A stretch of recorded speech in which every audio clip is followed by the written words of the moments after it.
we're back down here again today at fullBOOST Garage, and Tim has brought his beautiful Toyota MR2 down to give us a look. One of the classic cars from the 90s, certainly the best colour I think that Toyota sold these in. Yours is an Australian delivered one, isn't it? Yes, it's actually a Bathurst car originally, which was non-turbo in this colour.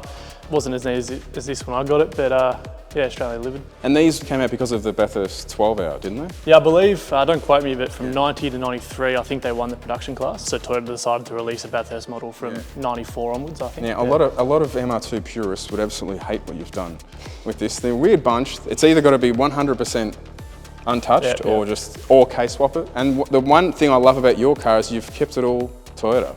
Yep, I've tried to as much as I can. There's a few holes here and there that aren't supposed to be there, that purists don't like, but at the end of the day, it's an MR2. And you've had this is your first car? Yep, so I got this when I was 16 as my first car. I'm pretty heavy into go-karting and racing, and I was, you know, as any young kid would, was like, what can I get that's close enough to a kart? My dad's like, have you heard of MR2s? And I was like, yeah, I'll have a look. And these were very affordable back I think then, I got this thing for like $5,000 back 10, 12 years ago. Yeah, so, I believe that. Yeah. Let's get to the business end, because that's why we're here. So essentially, turbos and non-turbos, it's the same engine in a way, isn't it? 3S. There is similar layout, slight differences here and there, but this is a Gen 3 3S GTE, which came only on the Japanese model. So I actually imported a car to get the driveline out of this, and then basically swapped the non-turbo motor from this into the turbo shell, sold that away, and then kept this and just slowly built it up over the last 10 years. So this is the turbo gearbox as well? Yep. Full driveline swap. Yeah, okay. So how did you run that with the ECU? You just swapped everything? Yeah, swapped everything, and the car came with a Pexi Power FC, which is pretty ancient at the time, but it worked. Yeah, since then it's seen, I think, 2 or 3 different models of ECU. Finally on the Haltech now, which is just great. Before we open the boot, there's actually another engine bay in the boot.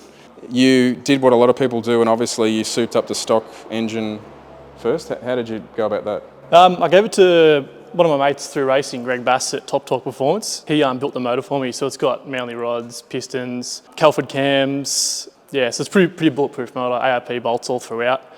The only thing that's standard is pretty much the block and the crank. Did you ever hot it up with the stock turbo on it? Yeah, originally it was we built the block and then we put the standard CT20 turbo on, which was a cool little package for a while. I think it made like 200 and something kilowatt. But yeah, as you do, you just want more power. So ended up on jack stands. That's when I started sort of this next stage of it. Yeah, so what turbo is it? It's obviously... Some guy in America was selling them. It's a GTX 35 housing with a 63 exhaust. So it's got a very small exhaust housing to help spool. It's pretty good. The technology now is slightly dated.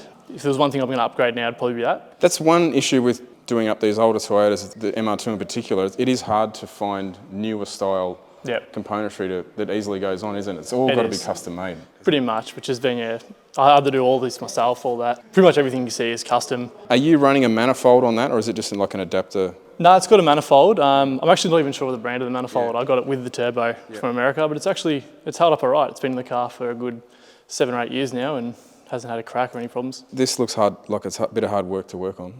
Yeah, it is. I try and stay away from working on it now at my older age. I used to be under the engine lid of this pretty much every weekend and most weeknights, but these days I just want to enjoy driving it. So. Now you've done a bit different with the intercooler. If we open this up, like I was talking about, you've got another engine bay in here. There's more going on in here than in there. I run out of room in the engine bay, so I had to move it into the boot. I used to have a side mount intercooler, which was just used to heat soak. And wasn't big enough, essentially. So unless unfortunately with an MR2, if you want to make a bit of power, if you don't want to put stuff in the boot, you're very confined to what you can do on it, isn't it? We are. We still have the front boot, which is where the spare wheel is supposed to go. We can use that. Me and my dad actually did Target Tasmania in this car, so we lived out of it for a week. So fitting both of our luggages into the spare wheel compartment was pretty tricky, but yeah, it is doable. I've seen so many different intercooler setups on Toyota MR2s. That's one thing I like about them. They're not so much of a cookie cutter car. You know, you see other people doing water-to-air intercoolers in the bay, or even a large air-to-air intercooler on top, and they've got snorkels on the roof bringing air in. And your one though, it actually picks up air from under the car. Yep. Yeah, I toyed with the idea of going water to air and chucking it there, but everyone seemed to do it. I heard a few horror stories of them just heat soaking and stuff like that. So I thought I'd try something a little bit different. I made this kit myself, which it just has a hole in the ground, a duct similar to this at the bottom, which actually feeds out and under back to the transmission. Does it pick up any stuff? Oh, it can, yeah. You sometimes get a few pebbles and rocks in the intercooler, but for the most part, it's pretty good. You've obviously got a fan in here? Yep, so I've got twin spell fans, which are connected directly to the Haltech. Yep. So when it's over 37 degrees, intake temp, they switch on and stay on.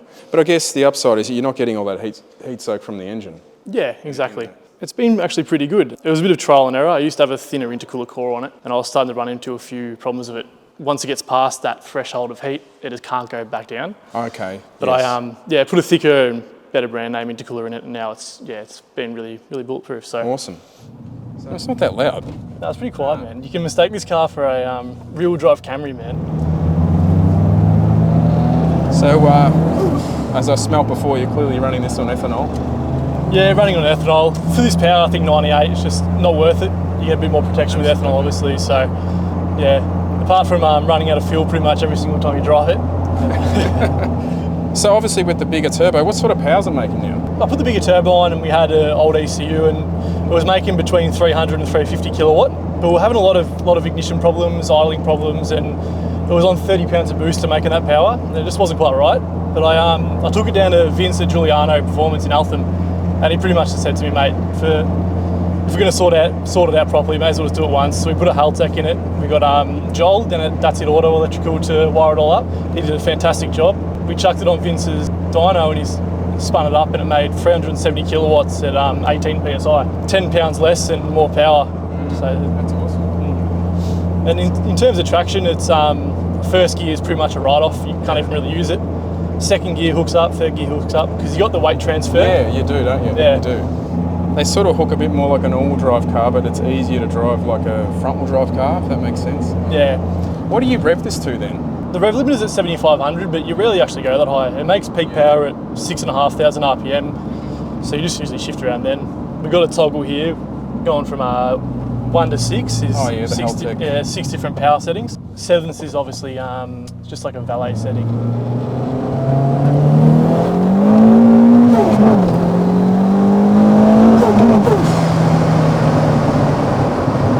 Yeah, it goes a bit better than ours. Considering you got such a big turbo, it doesn't seem that laggy. No, it comes on boost. It used to be laggy before we put the Haltech in it. Ethanol's good with that though. Yeah, I think so, man. I think that's half the reason. But yeah, it's on full boost by probably 4,500, but it's creeping on from like, you know. It doesn't feel like, that sounds full boost, but it doesn't feel like it's got nothing before then, yeah? Yeah, exactly, man. Yeah. Even like now in 5th gear, if you put your foot a little bit down, it starts to build pressure straight away. Yeah.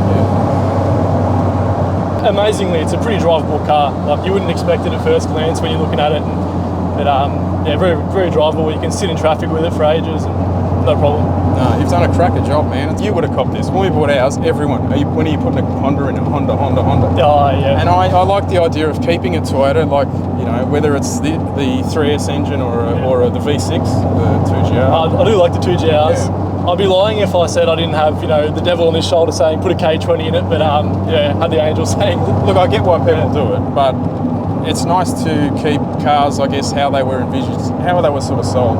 Yeah, exactly, man. And it's a bit easier too. It all just bolts straight in. You don't have to worry about, you know, mounting hardware and all that kind of stuff. It's meant to be in the car. It works. Is there anything else you want to do to it? Oh, there is. That's the problem with this car. It just seems to be a never-ending project. So I think for now I'm just going to enjoy it how it is and just actually try and get some nice use out of it. We're coming into summer, so why not? Yeah, but down the line, just neaten it up a little bit. Like, obviously it's no show car because I use it, but I wouldn't mind just cleaning up the bay. And then who knows, maybe down the line put a 2.2 litre Camry block in it, which is a bit of a stronger motor, just so I can really turn the boost up. They're a bit of a strange handling car, man, to be honest. I wouldn't label it as the best handling car of all time. They're a bit snappy, a little bit light in the front end at times too. Not overly predictable sometimes. Yeah. And if you feel like the back wants to come around, you really want to get out of it because it's not the sort of car that feels like you can slide easily. It's like it just wants to rotate. Now this doesn't have power steering, does it? Being a Bathurst model. Nah, so the Bathurst was released as the lightest MR2 ever made. So it's got no power steering, no ABS. It's missing heaps of like fog lights and that kind of thing. It didn't even come with a centre console box here. Had to put that in afterwards, but yeah, I actually prefer the feeling of no power steering, being there's no engine in the front. There's no weight in the front. Yeah, so it's real light. So Tim, the driveline, still got the stock gearbox, but what else have you done? Yeah, it's a stock gearbox. It did have stock axles until about 3 weeks ago when I took it down to Calder Park. Did pretty much one launch and it just destroyed the bearing cages. And you were doing actual drag racing, not roll racing? Yeah, doing actual drag racing. Oh, okay. So it left pretty hard in first, and I said to myself, I'll take it easy today. But oh, bugger. So you didn't even get one run? Nah. When I put it in second, it just destroyed the cages. So it's got upgraded axles now. Yeah, standard gearbox. It's got a clutch, XD clutch, which is pretty good considering the power it holds. And you think it might be a twin plate, or you're not sure? I'm not sure, man. I bought it when I was like 18. Yeah. So just gauging on how it feels and sounds, I think it's a twin plate. Awesome, mate. Well, thanks for showing us the MR2. No worries, it's been a pleasure to be on.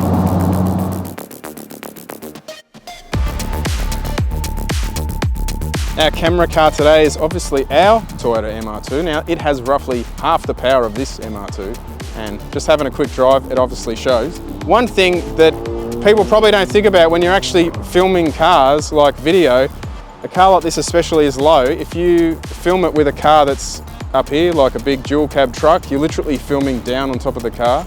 This is actually the perfect car to film that car, if that makes sense. This will mean nothing to people who don't do media, but it's not often you see two cars like this in Australia. They're not a common car.